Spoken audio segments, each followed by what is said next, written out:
WMAR 2 News, Maryland's most accurate forecast. Well, it was a very busy morning and afternoon for severe weather around here across central Maryland as well as on the eastern shore. Had some reports of hail downtown. This is from Kim Reeves in Federal Hill. That's about quarter size to an inch in diameter hail that fell out of a good hail core that was over the city that produced winds gusting upwards of 68 miles per hour in downtown. We also had a shelf cloud reported here up towards Bel Air across portions of Harford County. This is from @RavensJeff on Twitter, and usually on the front end or the front nose of that shelf is where we pick up some very gusty winds, 50, maybe even 60 miles per hour at times. And we saw a good deal of that with many of the showers and thunderstorms around here. We even had a tornado warning that came up right around midday. And luckily we didn't see anything in the way of tornadic activity, but unfortunately it was a different story from Louisiana across Mississippi yesterday. A very violent tornado that was on the ground, and a couple violent tornadoes that went over some of the same spots here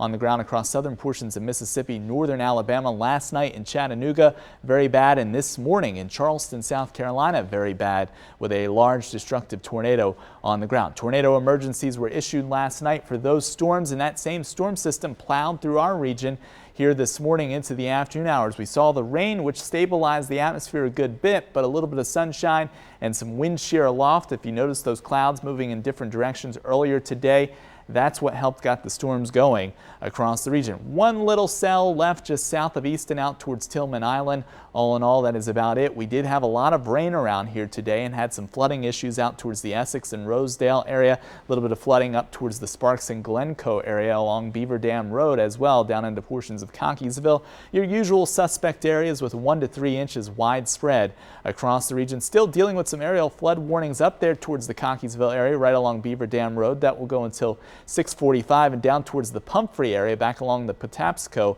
out towards Elk Ridge and around Relay, seeing some flooding there in Patapsco State Park. That warning is also going to go until 6:45. We also have some coastal flooding issues down here at the Inner Harbor as well as up across portions of Harford County. Coastal flood warnings in place for that. Temperatures though have improved. 64, southeasterly breeze down to 5, so some good news on that front, but still very muggy out there. The dew point at 62 degrees. The gusts are down too. Wind advisories and high wind warnings have been allowed to expire, gusting 30 to 40, but temperatures are still in the 70s and 80s in most locations. We're waiting on this, that cold, back towards Columbus and Cincinnati and out through Detroit with temps in the 40s behind this frontal boundary.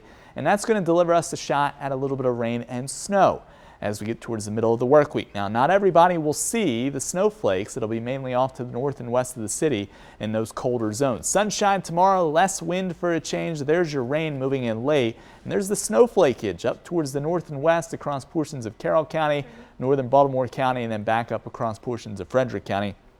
Best bet to see some of that rain and snow. Notice the temperatures though, 58 on your Tuesday compared to 70s today, then down to 50 on Wednesday. Overnight lows in the 30s and another chance of showers, and highs still in the 50s as we enter the weekend. Thank you.